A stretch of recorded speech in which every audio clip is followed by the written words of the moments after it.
Hi everybody and welcome to my video.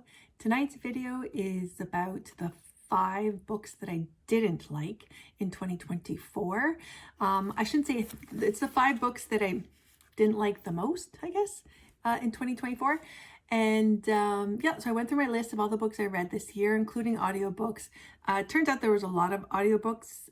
Actually, that could be a video, I suppose, all on its own. So these books are going to be the physical ones that I didn't like in 2024, and we'll keep it brief as usual. I would just like to say that I'm a really hard judge when it comes to books, because if I don't like a book, I have no problem not finishing it. The reason being, I had a friend tell me not long ago that, there's thousands of books out there that are worth reading, and that's not even including the books that are still being written every day. And, I've only got so many years left of my life, and so much time to read books. And why would I waste my time reading a book that I'm not enjoying? So I always take that into consideration when I'm starting a book and choosing a book.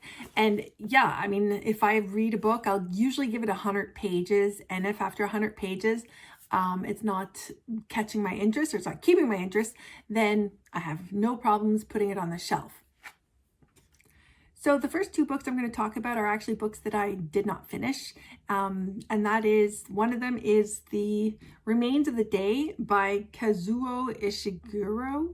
And I know this book became a movie. I believe it starred Anthony Hopkins.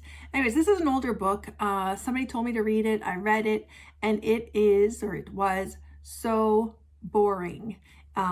It could be beautifully written. Well, it is beautifully written, but I just found the story to be really boring, and I just couldn't finish it. And I actually took this book with me on vacation, which is even more disappointing. Fortunately, I was able to find another book to read after I put this one away. So the premise is it takes place, I want to say, in the early, I should have written this down. Takes place, I want to say, in the early 1900s, I believe. Correct me if I'm wrong. But yeah, so it's about a butler whose father was a butler, and he's very proud to have this occupation. He takes great pride in his work. I believe there becomes a love interest of sorts along the way. His father passes away, and yeah, it was so boring. Yeah, I couldn't do it. So I had to put it away. It's an older book. It's 1989. It was published in 1989. Yes, it became a movie. I suppose people might like it. Good for them. Wasn't for me. The second book I want to talk about, I'm actually quite disappointed that I didn't like it, because I really like the author, and that's Fredrik Backman, The Anxious People. I couldn't do it. I actually tried it twice. I put it away once and I said, no. I love Beartown Trilogy. I love a gentleman called, no, what's it called? Oh my God, a man called Ove. Read it a while ago. Absolutely adored that book, and that got me hooked on Fredrik Backman. I also read The Grandmother, My Grandmother Sends Her Regards and Apologies, which was a fun, well, it was a sad topic, but it was a fun book. So yeah, and again, just to reiterate, Beartown Trilogy for me, the first book was a 4, and the second and third book were both 5s. So all that to say, I really thought that I would like this book, and I had heard good things about it. So it's from 2019, which is already 6 years ago. So if you don't know what it's about, because there's also a Netflix series I found out about the book, or in reference to the book, or that follows the book. So it's a bank robber, goes in to rob a bank, and subsequently takes hostages. They're like a bunch of people who have gone to see a condo that's for sale. And so he's taking these people hostage, and the book follows, like, it tells us about the lives of these people, these hostages. I just couldn't care less. I just really didn't like resonate with me. And yeah, I tried it twice. I went way past my 100 pages. I went, I believe, like 170 or something. And I couldn't do it. I was so bored and I just really didn't care. And he's really good about character development, Frederick Bachman, and I couldn't get into it. It didn't interest me at all. So if you liked it, kudos to you. Again, these are just my opinions, obviously. And I don't mean anything bad about the authors, and I don't mean anything bad about the books themselves. Just they didn't work for me. So yeah, that's Anxious People. I don't have either of those books. I actually gave away, or I put in a lending library because I just didn't care to keep them. So the other book that I did actually finish is a short book, a Canadian author. Yep, 15 Dogs by Andre Alexis. Yeah, it has like all sorts of awards and stuff, and yeah, I don't know.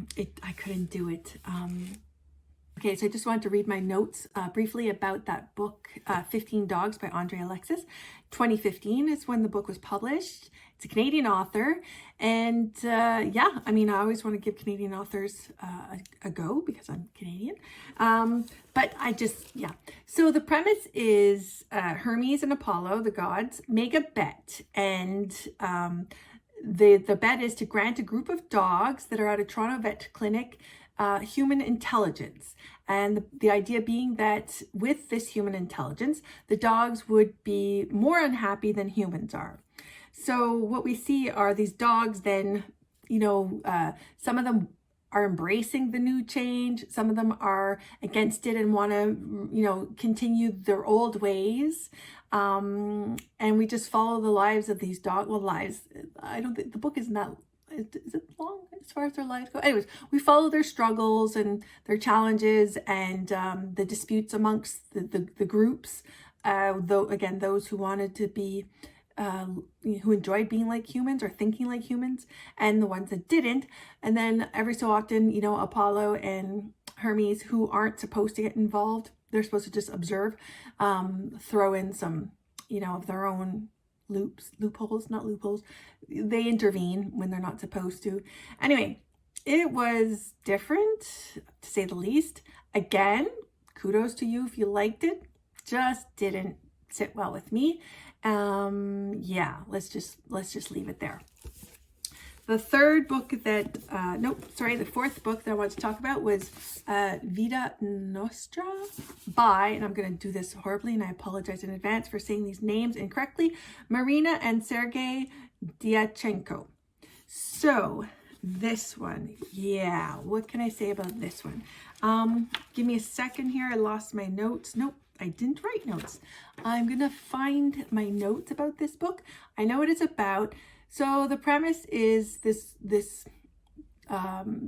single mother and daughter are vacationing. Then this weird man kind of starts stalking the daughter. The mother doesn't see the guy because he's always like, very secretive.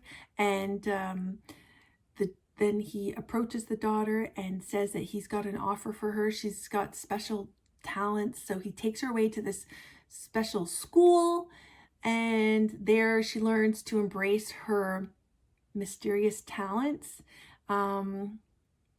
Yeah, quite honestly, this book could have gone over my head.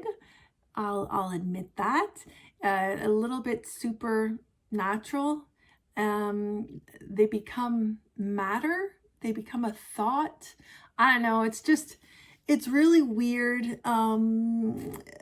Besides that, I don't know. I guess I want to say it was good in some ways, but no, it's got that dark academia that everybody talks about. It just didn't hit home with me. I read it, I finished it. It was one of those books where I just once you got into it, I kind of wanted to see where it was gonna go.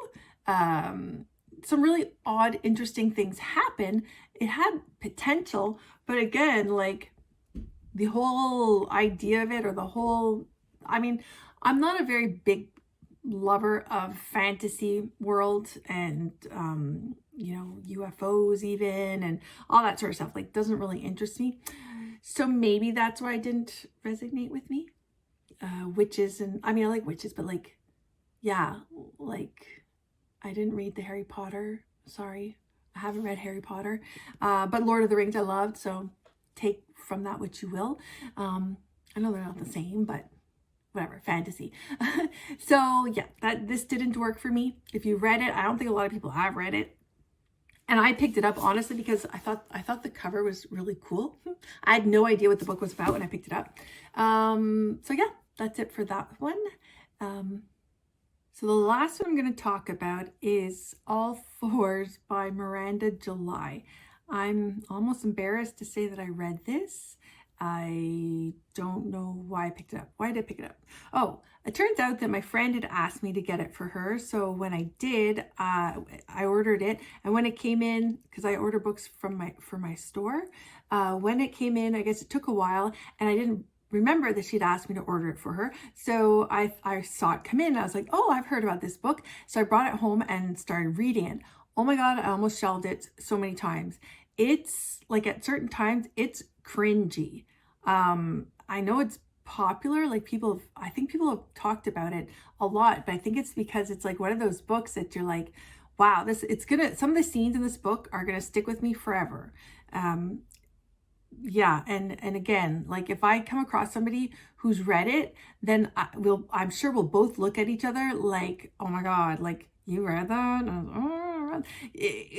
Yeah, it's cringy. So this woman, I looked through my notes, I can't even remember her name. So this woman decides that she's a mover and a shaker because her husband doesn't think she is. So she decides that she's gonna go on, she's a semi-famous, they don't really say what, author. So she decides she's gonna take a road trip from, I think California, I believe it's California, to New York. And instead of flying, she's going to drive. She's going to take her time. She's going to drive because she's cool like that. Anyways, she doesn't get very far, like I think 30 miles from home. She stops and she ends up seeing this guy, Davy, who's like super young. And she's not super, well, she's in her, I think 30s maybe. She sees this guy, Davy, at a car wash. When she's putting gas, he cleans her windshield. Anyways, she decides to stay in this little town and she rents a hotel, but the hotel is like terrible, like it's a motel. So she stays and redecorates it. And then she has a relationship, not a sexual relationship, but an odd relationship with this guy, Davy, that she met at the gas station. And his girlfriend ends up decorating the place. And yeah, I don't want to say too much, but there's like lesbian scenes, which I really don't care about that in the sense that it's a lesbian scene, but it was just that it was like extremely graphic. Yeah, really odd. Just remembering it. So yeah, if you're into really weird, odd, off the wall, crazy, dysfunctional, I don't know, people are saying that this is like a midlife crisis book for women. I don't think so, but that's just my opinion. We're all entitled to our opinions. Yeah, it ranked in my it ranked in my bottom 5 of the books that I read this year. So I don't recommend it. If you read it and you liked it, then by all means. Oh, and not to mention the ending, the last like 10th of the book or 1/8 of the book, the ending was very disappointing. Didn't really do it for me at all. Kind of like put the nail in the coffin, so to speak. So yeah, that's it. Those are my 5 bottom books of the year. And I think overall I had a really good year for reading. I had a few 5 stars, but I rate books very difficult. I'm a very difficult rater. A lot of them were 3.5. A great deal were 4. These happen to be 3 stars, and I don't have 1 or 2 star rating books because I just won't bother reading them. So yep, that's it for me. I hope you have a great night, and we'll see you again soon. Thanks. Bye.